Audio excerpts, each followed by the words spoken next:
particular waxaa rabaa halkaan inaan u celiyo komiteega isku soo dabadhigay caawa xafladan cajiibka ee quruxda badan leh sacabna way leeyihin horta waxaa rabaa horta inay saro kacaan komiteega saro kacaan please loo sameeyo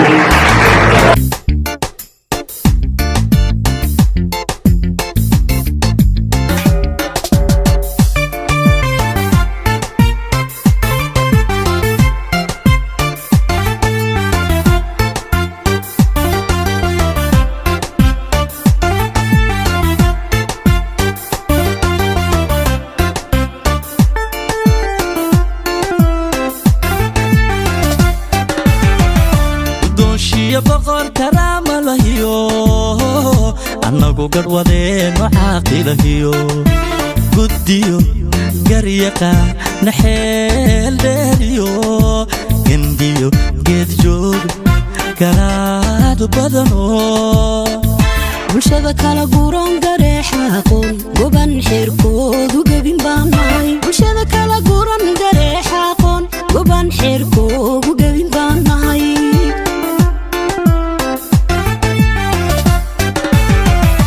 doonshiya baqar karaama lahiyo annagu garwadeeno caaqilahiyo guddiyo garyaqa naxeel dheeriyo gendiyo geedijoodu karaado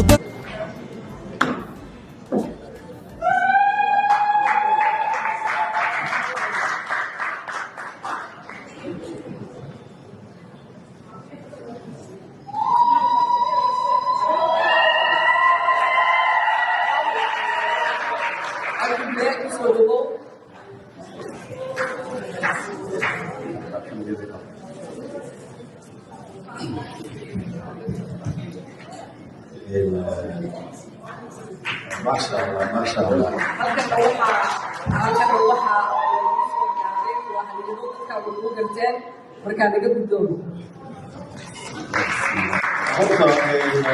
aad iyo aad baan ugu mahadcelinayaa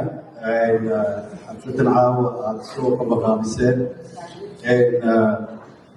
particular waxaa rabaa halkaan inaan u celiyo komiteega isku soo dabadhigay caawa xafladan cajiibka ee quruxda badan leh sacabna way leeyihin horta waxaa rabaa horta inay saro kacaan komiteega saro kacaan please loo sameeyo waxaa kaloo mahadlay dadkan caawa isugu yimid xafladan waayo xafladani haddeen caawa inagu joogin quruxda ma yeelateen inaguna sacab baad leeyihin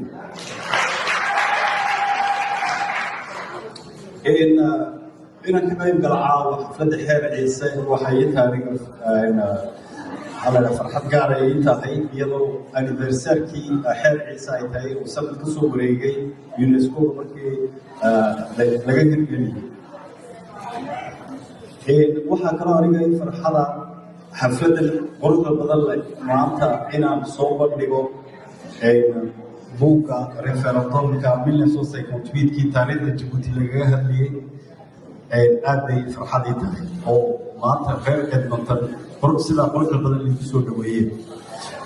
sidaad ugu soo gudiyeyba buuggaasi markii magaalooyin badan baan la soo maray Toronto ku sameynay Ottawa Paris London Djibouti caawana aan ku simo xafladda xeer ciise oo soo bandhiga buugga si gaar ayay ii taabanaysaa maadaama buugga ka hadlayo waxaan rabaa inaan niyarta taabsado anuu nagu soo dheeraynayo waayo waxa weeye saacaddan bay tahay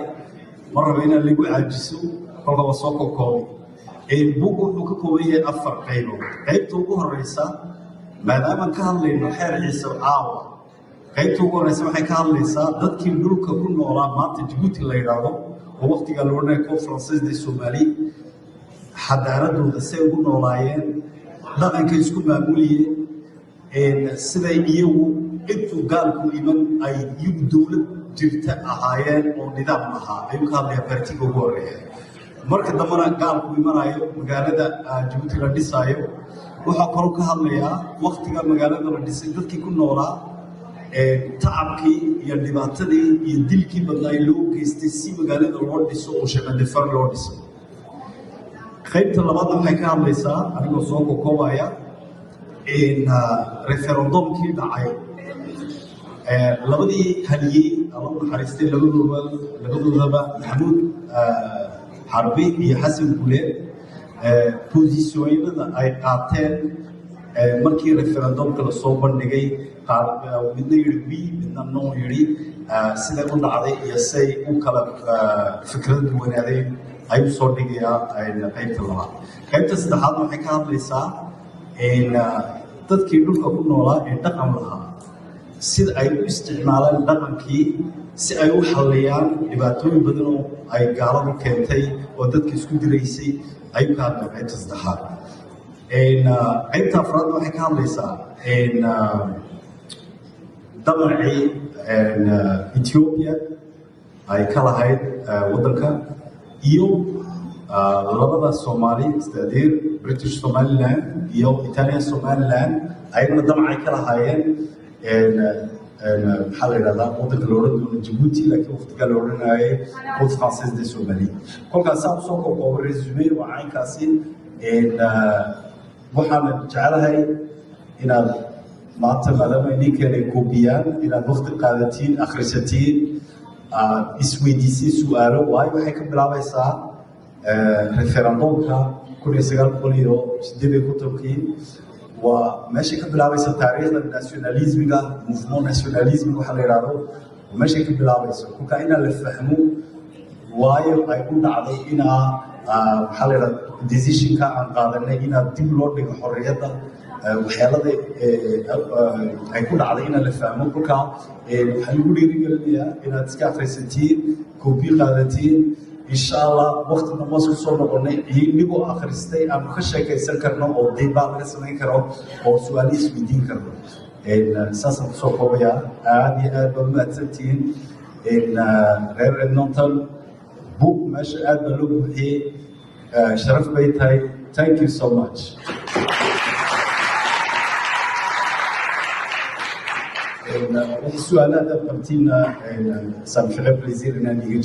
Yes, Abdi. I have a question for you. If readers remember only one idea from your book,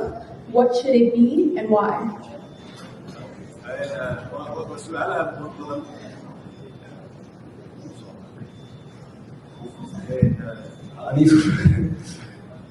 su-aashaasi haddii ka jawaabo waxaan oran lahaa waa decolonisation de l'esprit waxa weeyaan waxaa laga hadlayaa inaad taariikhda looga sheekeeyo si aan annagu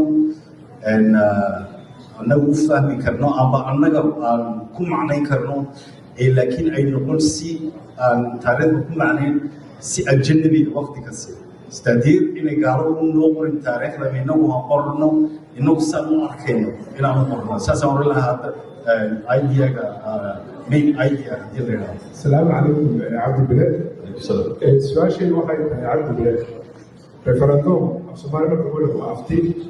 وأفتي كل سجاب ونص الكتاب في ريجنتي لو يديها بواحد دور السنتوريات نسمعها كل كان فكرتها إن أود أن أساعد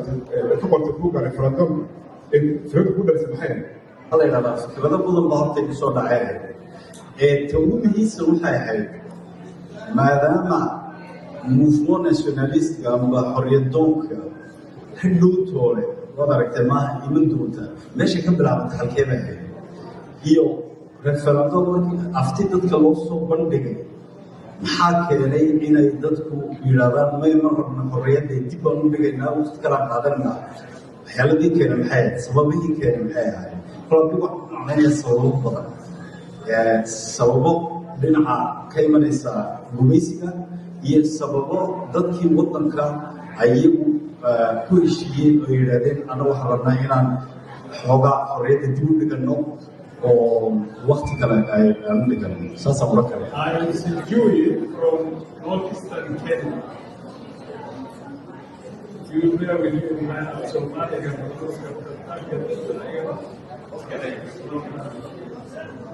I want to ask you a question about how or why Djibouti escaped the Somali irredentism, the so-called Somali way. Thank you. موضوعش هذا كان جوابي سيارة كومن جبوتي مركي أفتيجا لوسو بندقي position كي لبدي position لبدي leader أي كراكاتين أول حديثي محمود حربي حسب بني وكيل الدويناي مد كوسا ليسلين بان سومالي مجد waxay ahayd inay statue gooni Djibouti noqdaan iyo inay ka baxaan kolkaa ma jirin wax maxaa la yidhahdaa pan Somalia laakiin waa fikrada baafiye bay ahayd details bugu ku jira haddaad rabtina more details laga waayo ilka flip baa la samaynayaa wax pan Somali oo isku raacay ma jiro Follow Abdi Bile Team